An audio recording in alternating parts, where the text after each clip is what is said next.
आप सबों को जोहार। आज हम लोग इंटरमीडिएट एग्जाम जैक बोर्ड में पॉलिटिकल साइंस यानी राजनीति विज्ञान के एक अध्याय है जिसका नाम है सत्ता के समकालीन केंद्र। इसके एमसीक्यू पर चर्चा करेंगे और यहाँ हमने उसको एमसीक्यू को ऑनलाइनर फॉर्मेट में बनाया है ताकि आपको किसी प्रकार की असुविधा नहीं हो और एग्जैक्ट प्रश्न का एग्जैक्ट आंसर दे सकें और आप अपने परीक्षाओं में अधिक से अधिक नंबर को ला सकें। इसमें काफ़ी सारे प्रश्न बहुत ही महत्वपूर्ण है और इसीलिए आप अपने इंटर की जो परीक्षा की तैयारी कर रहे हैं अच्छे से करें और अधिक से अधिक नंबर को लाएं। चलिए अब हम लोग शुरुआत करते हैं प्रश्नों का क्रम को। किस योजना के तहत यूरोपीय आर्थिक सहयोग संगठन की स्थापना की गई थी? इस योजना का नाम था मार्शल योजना। यूरोपीय आर्थिक समुदाय गठन कब किया गया था? 1957 ईस्वी में। किस संधि द्वारा यूरोपीय संघ गठन हुआ था? मास्ट्रिक्ट की संधि द्वारा। यूरोपीय संघ गठन कब हुआ था? 7 फरवरी 1992 में। ब्रेग्जिट से आप क्या समझते हैं? जनमत संग्रह द्वारा ब्रिटेन का यूरोपीय संघ से अलग होने की घटना ब्रेग्जिट के नाम से जानी जाती है। कब ब्रिटेन ने यूरोपीय संघ से अलग होने की घोषणा की? जनवरी 2020 में। अमेरिका ने यूरोप की अर्थव्यवस्था के पुनर्गठन में मदद किस योजना के माध्यम से की थी? और इस योजना का नाम है मार्शल योजना। यूरोपीय संघ में वर्तमान सदस्यों की संख्या कितनी है? कुल 28 है। नवीनतम यूरोपीय संघ का नवीनतम सदस्य कौन सा देश है? उत्तर है क्रोएशिया। यूरोपीय संघ के झंडे में कितने सोने के सितारे बने हुए हैं? कुल 12 सोने के सितारे। यूरोपीय संघ का कौन सा देश सुरक्षा परिषद का स्थायी सदस्य है? फ्रांस। यूरोपीय संघ की साझा मुद्रा का नाम क्या है? यूरो। आसियान ASEAN का पूरा नाम क्या है? Association of south east Asian nation यानी दक्षिण पूर्व एशियाई राष्ट्रों का संगठन। आसियान की स्थापना कब हुई थी? 8 अगस्त 1967 ईस्वी में। आसियान के संस्थापक देश कौन कौन से हैं? इंडोनेशिया, मलेशिया, फिलीपींस, सिंगापुर और थाईलैंड। किस घोषणा पत्र द्वारा आसियान की स्थापना की गई थी? बैंकॉक घोषणा पत्र। आसियान शैली किसे कहते हैं? अनौपचारिक, टकराव रहित और सहयोगात्मक मेल मिलाव को आसियान शैली के नाम से जाना जाता है।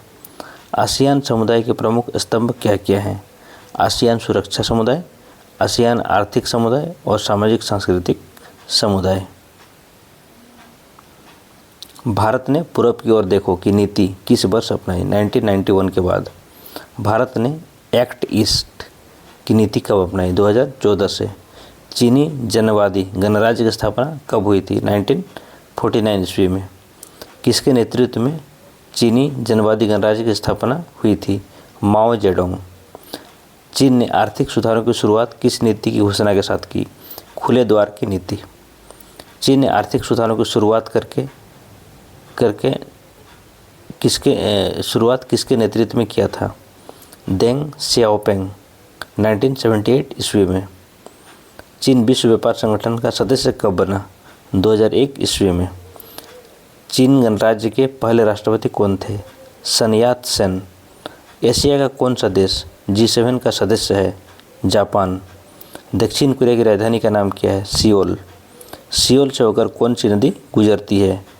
हान नदी। सैमसंग, LG, हुंडई किस देश के प्रसिद्ध ब्रांड हैं? दक्षिण कोरिया। खुले द्वार की नीति किस देश के द्वारा अपनाई गई थी? चीन। SEZ का पूरा नाम क्या है? Special economic zone. भारत और चीन के बीच सीमा विवाद किन भारतीय क्षेत्रों को लेकर है? जम्मू कश्मीर और अरुणाचल प्रदेश। चीन के कब्जा वाले क्षेत्र तिब्बत के किस धार्मिक नेता ने भारत में शरण ली है? दलाई लामा। पंचशील समझौता किन देशों के बीच में है? भारत और चीन। ब्रिक्स BRICS का पूरा नाम क्या है? ब्राज़ील, रसिया, इंडिया, चाइना और साउथ अफ्रीका।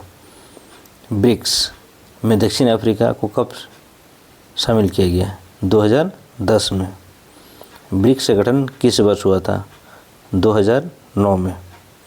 ब्रिक्स का मुख्यालय कहाँ स्थित है? शंघाई, चीन में।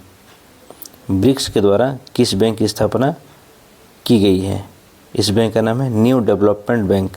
या NDB। न्यू डेवलपमेंट बैंक का मुख्यालय कहाँ स्थित है? शंघाई, चीन में।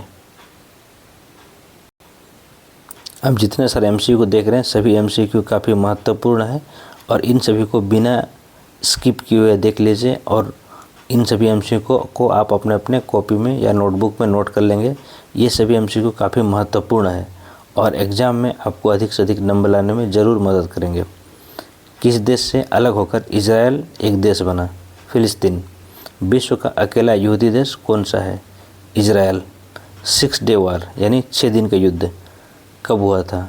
जून 1967 में। इजराइल और उसके पड़ोसी देश अरब देश के द्वारा युद्ध की घटना को किस नाम से जाना जाता है? 6 डे वार। इजराइल की राष्ट्रभाषा क्या है? हिब्रू। द्वितीय विश्व युद्ध में जापान किन राष्ट्रों के गुट में शामिल था? धुरी राष्ट्र। जापान पर परमाणु किसने गिराया था? यानी जापान पर परमाणु बम किसने और कब गिराया था? अमेरिका ने 1945 में। जापान के किन शहरों में परमाणु बम गिराया गया था? नागासाकी और हिरोशिमा में। अमेरिका द्वारा जापान पर गिराए गए बम का नाम क्या था? लिटिल बॉय और फैट मैन। चीन ने भारत पर आक्रमण कब किया था? 1962 ईस्वी में। जम्मू कश्मीर के कुछ हिस्सों पर पाकिस्तान ने कब्जा कर लिया है, उन क्षेत्रों को किस नाम से जाना जाता है? पाक अधिकृत कश्मीर या POK। इन्हीं क्षेत्रों को कश्मीर अपना आज़ाद कश्मीर के नाम से बताता है। इसमें दिए जा रहे सभी प्रश्न काफ़ी महत्वपूर्ण हैं। इसमें बहुत सारे प्रश्न आपको इंटर के फाइनल एग्जाम में नज़र आएंगे, इसलिए सभी प्रश्नों को अच्छे से ज़रूर पढ़ें।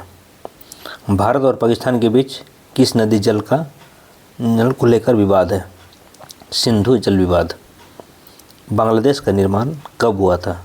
1971 ईस्वी में। भारत ने बांग्लादेश का निर्माण किस देश को युद्ध में हराकर किया था? पाकिस्तान।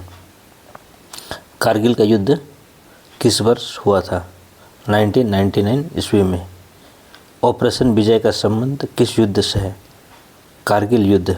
ये कारगिल युद्ध लगभग 2 महीने चला था और इस जो ऑपरेशन किया गया, यानी इसमें जो कार्यक्रम चलाया गया था, इसको ऑपरेशन विजय के नाम से जाना जाता है। भारत ने उदारीकरण की नीति को कब अपनाया था? 1991 ईस्वी में। भारत में 1991 ईस्वी में किस नीति को अपनाकर आर्थिक बदलाव किया? भारत ने 3 प्रकार की नीतियों को अपनाया, जिससे उदारीकरण, निजीकरण और वैश्वीकरण के नाम से जाना जाता है, जिसको हम लोग शॉर्ट में LPG की नीति के नाम से जाना जाता है। उदारीकरण का मतलब लिबरलाइजेशन, निजीकरण का मतलब प्राइवेटाइजेशन और वैश्वीकरण यानी ग्लोबलाइजेशन। अगर शॉर्ट में लिखा रहे कि LPG का क्या नाम है तो आप उसको संक्षेप में आसानी से लिबरलाइजेशन, प्राइवेटाइजेशन और ग्लोबलाइजेशन के नाम से भी लिख सकते हैं।